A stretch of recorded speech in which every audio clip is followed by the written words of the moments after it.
New York, winter 2006. Snow fell heavily on the streets of Manhattan, covering the sidewalks in a thick layer of ice. The city never slept, but amidst the neon lights, there were still dark corners where no one wanted to linger. Ethan Walker, then 34, had just finished a long shift at the emergency rescue center.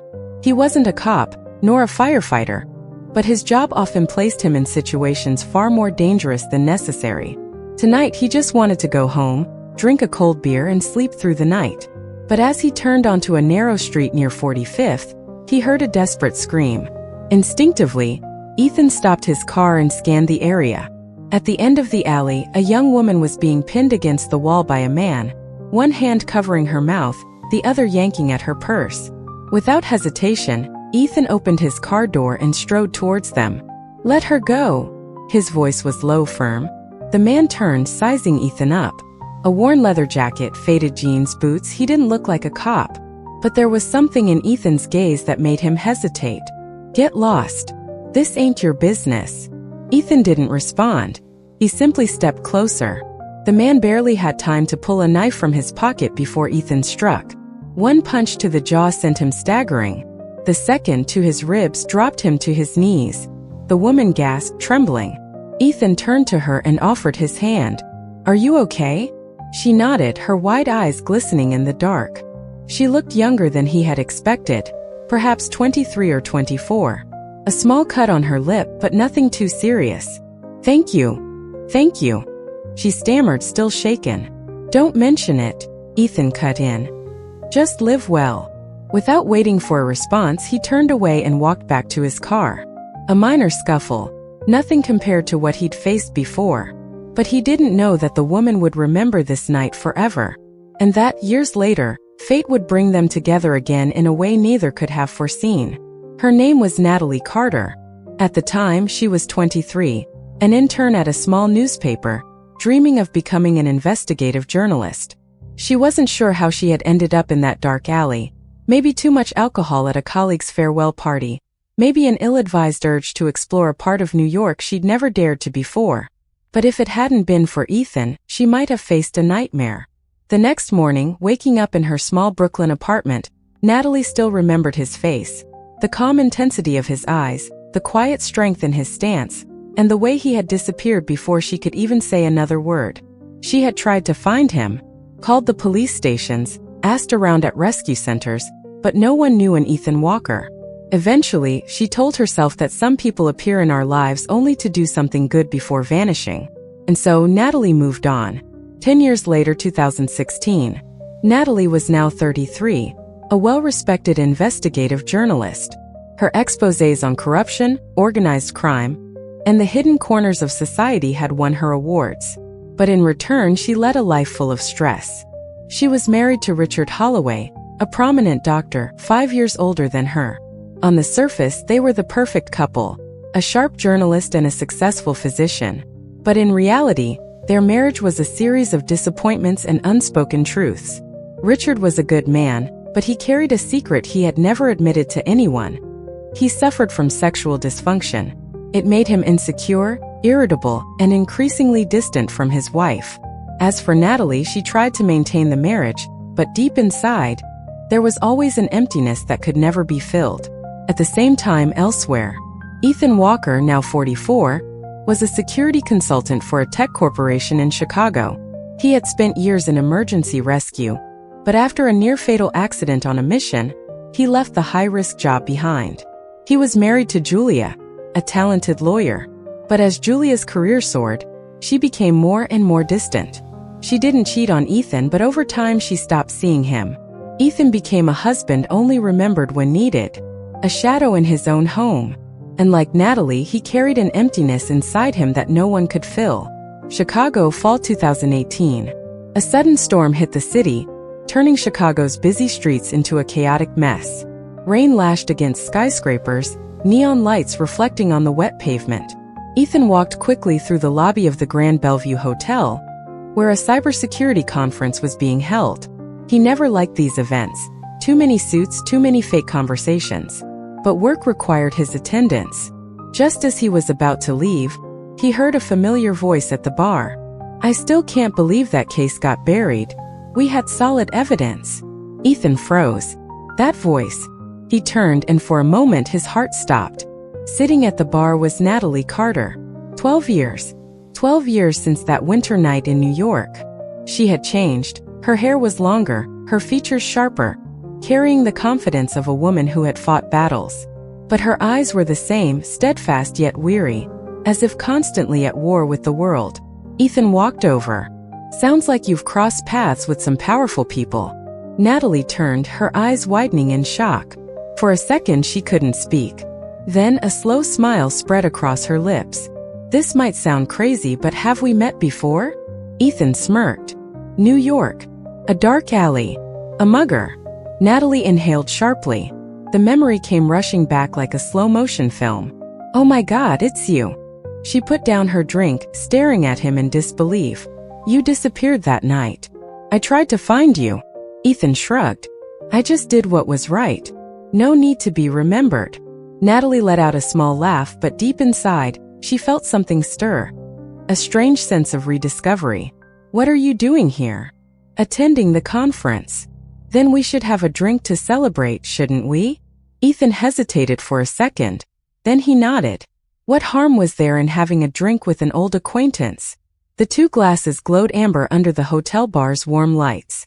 Around them conversations buzzed, but for Ethan and Natalie, the world had shrunk to just the two of them.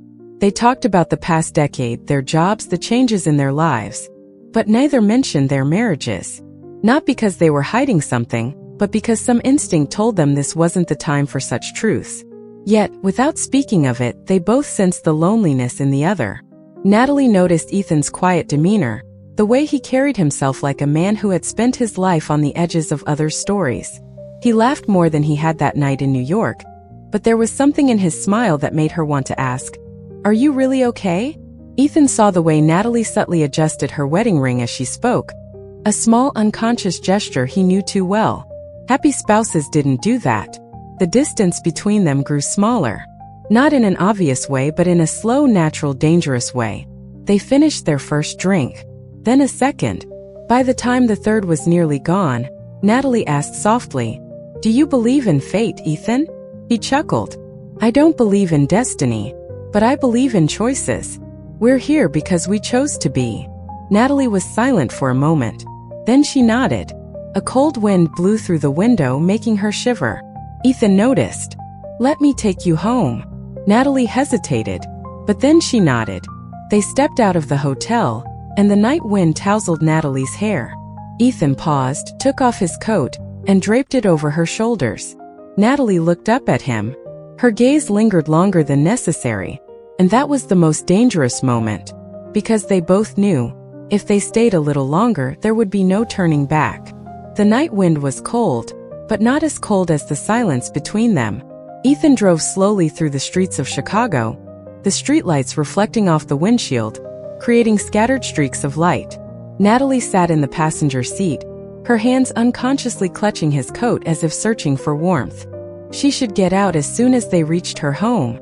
She knew that, but instead she just sat there silent. Ethan didn't say anything either. He only glanced at her before fixing his eyes back on the road. They both knew they were going too far, but neither wanted to stop.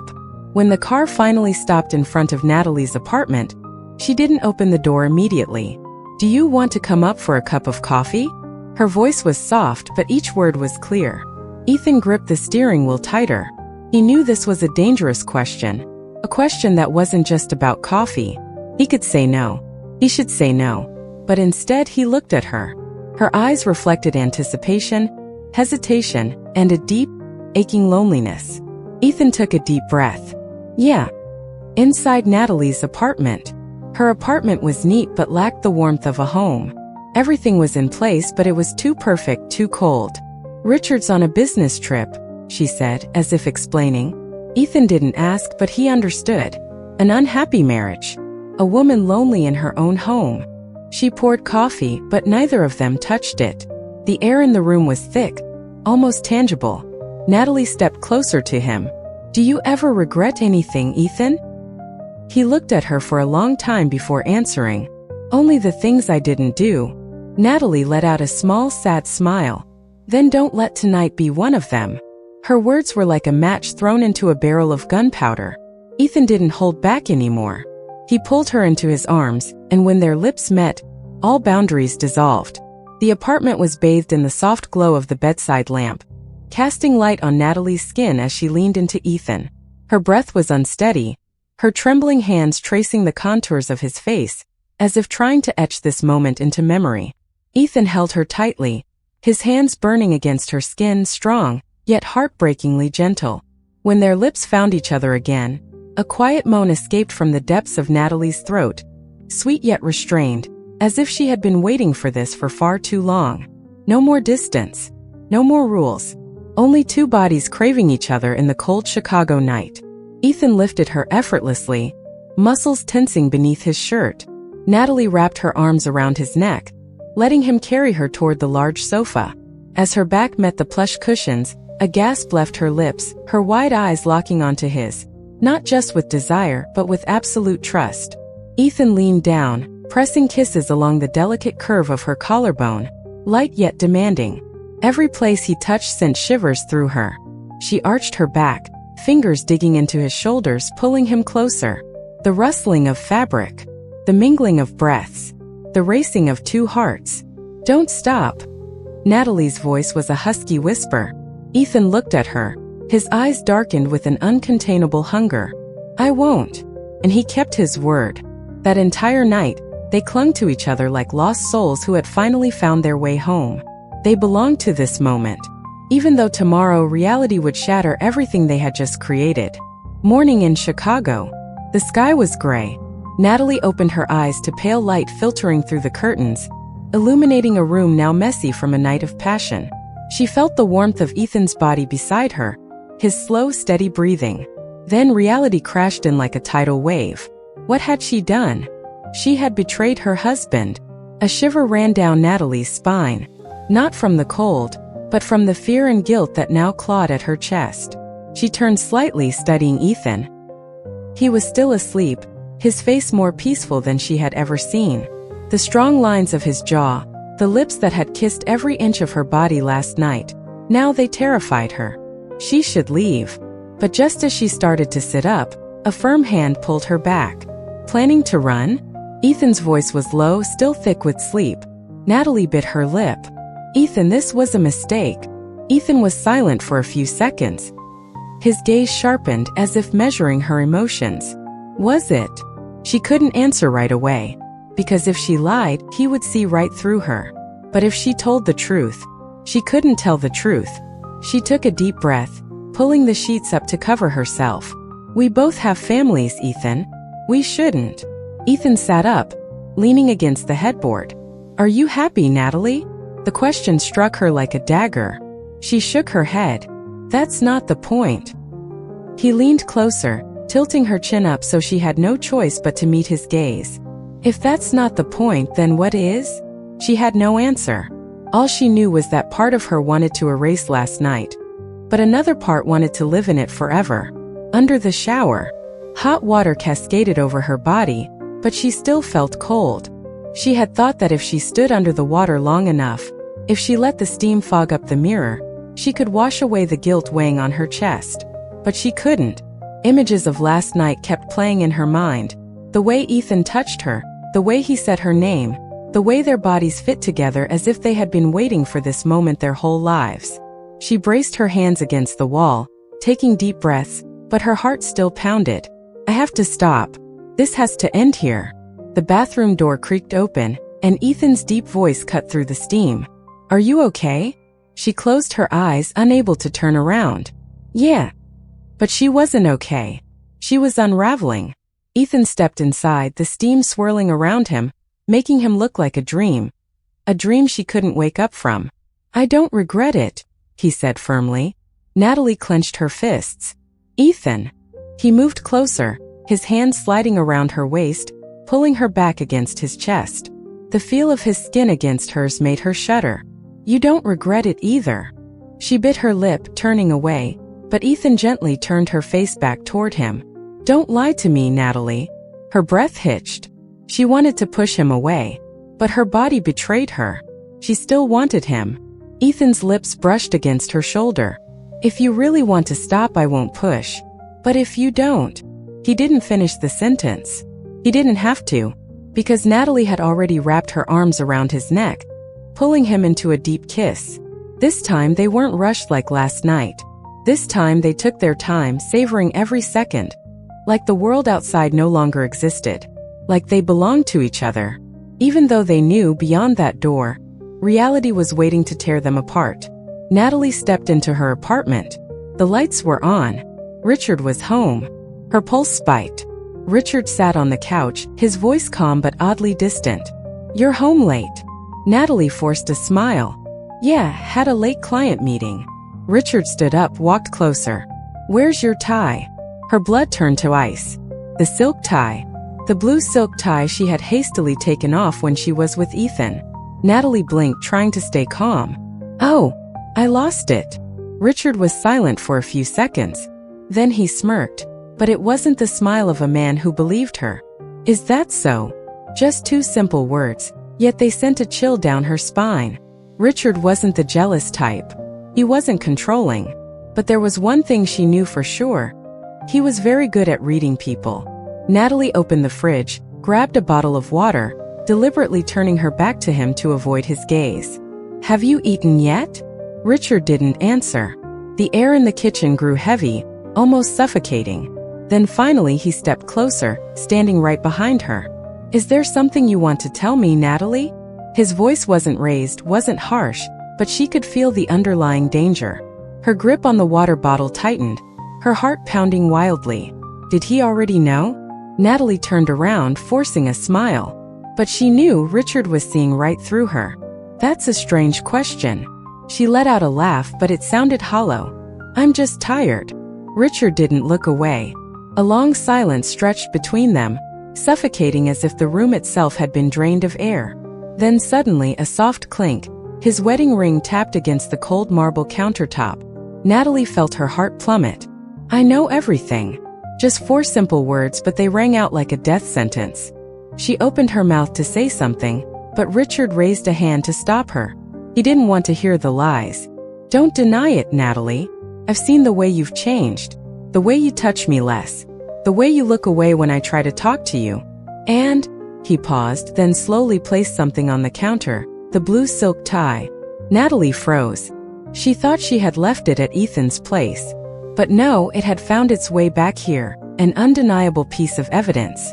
A cold shiver ran down her spine. You followed me? Her voice trembled. Richard let out a dry, humorless laugh. I didn't need to. A faithful wife wouldn't forget her tie in a place that isn't her home. Natalie clenched her fists. Richard, I'm sorry. Sorry. He scoffed. Are you sorry because you got caught? Or because you truly regret it? She couldn't answer. Because she wasn't even sure if she truly regretted it. She had loved Ethan. She still loved him. Richard studied her for a long moment, then sighed. In that instant he no longer looked angry, just tired, disappointed. I'm not a perfect man, Natalie. But I tried, and you chose to betray me. A long pause. Then Richard spoke the final words. We're done. The door slammed shut. Natalie collapsed onto the floor, clutching the hem of her shirt, her body trembling. She had lost everything. Richard packed his things in under an hour. He didn't yell, didn't break anything. His silence was far more terrifying than any rage. Before leaving, he placed a divorce paper on the table, no explanation attached. Natalie knew there was no turning back. She wanted to cry, but no tears came, because deep down a part of her didn't regret it. Her phone buzzed. A message appeared. Ethan. Are you okay? She picked up her phone, her fingers trembling over the screen. She wanted to reply, but a thought struck her. Ethan also had a wife. What if history repeated itself? What if one day, his wife discovered the truth just as Richard did? What if she not only lost her own family but also dragged Ethan down with her? She had stepped into the fire, and now it was consuming her. Her phone buzzed again. Ethan. I'm on my way to you. Natalie took a deep breath. Should she continue? Or should she stop before things spiraled completely out of control? A simple question, but with no easy answer. Because even as her mind screamed for her to stop, Her heart longed for Ethan more than ever. A knock on the door. Natalie stood frozen, her heart racing. She knew it was Ethan. He had come just as he promised. But as she reached for the doorknob, she hesitated. If she opened this door, if she let Ethan in, there would be no way back. She closed her eyes, took a deep breath, and slowly turned the handle. Ethan stood there, his shirt slightly wrinkled, his eyes filled with concern. But when he saw her pale face, he didn't ask any questions. No explanations. No justifications. No regrets. He simply stepped inside and pulled her into his arms. And just like that, she broke. She buried her face in his chest, hot tears soaking through his shirt. Her whole body trembled as Ethan held her tight, as if trying to gather all her shattered pieces together. "I'm here," he whispered, his voice low and soothing. She looked up at him, and in that moment everything became crystal clear. She had lost Richard, but Ethan was the only one she wanted by her side now. She didn't care about the consequences, didn't care what would happen next. She just knew she couldn't let him go. And when Ethan leaned down to kiss her, she knew she had made her choice. Whether that choice led her to heaven or hell, she would keep moving forward. Ethan drove through the quiet suburban roads, the city lights fading behind them. Neither of them spoke, but the silence between them was thick with tension. He tightened his grip on the steering wheel. He had imagined this moment for years. When Natalie stepped out of her apartment with a small suitcase, looking at him with a mix of uncertainty and longing, he knew she had truly chosen him. But had he chosen her? Was he really ready to give up everything to be with her? He had a family too. A wife waiting at home, a cold but still existing marriage. So why, when he saw Natalie sitting beside him, her fingers trembling on her lap, did he feel like she was home? "Natalie," he finally spoke, glancing at her. She looked at him worried. "What is it?" He took a slow breath, as if gathering his remaining courage. "Where are we going?" Natalie was silent for a moment, then turned to stare out the window. She didn't know. She only knew she couldn't go back. Couldn't go back to Richard. Couldn't go back to the life where she had to suppress her desires, where she felt like a shadow in her own marriage. She had lost everything for Ethan. Would Ethan be willing to lose everything for her? A highway sign flashed by. Next exit, International Airport. Natalie turned to Ethan, her eyes burning with determination. "Let's go somewhere far away." Ethan looked at her, and for the first time in years he felt free. He made his decision. He pressed the gas pedal and veered onto the airport road. No more hesitation. No more turning back. They had chosen each other. No matter where fate would take them, they would face it together. The airport speakers echoed. "Flight 107 to Paris will depart in 30 minutes. Passengers, please proceed to gate 12. Natalie and Ethan stood side by side, lost in the bustling crowd, each carrying only a small suitcase, leaving their past behind, stepping into an uncertain future. Ethan squeezed her hand. "Are you sure?" She looked up at him. "Are you?" He hesitated. Memories of his wife, his old life, still lingered in his mind. But when he met Natalie's gaze, he knew this was the path he had chosen. They couldn't turn back. Couldn't fix what was broken. But they could start over. Natalie took a deep breath and smiled. "Let's go." Hand in hand, they walked toward the gate, leaving everything behind. The doors to the runway opened before them, and as they stepped through, they knew they were entering a new chapter of their lives. One filled with risk, but also with desire and freedom. Would their love survive? Would they truly find happiness? No one knew. But one thing was certain, they had chosen each other. Right or wrong, this was their story.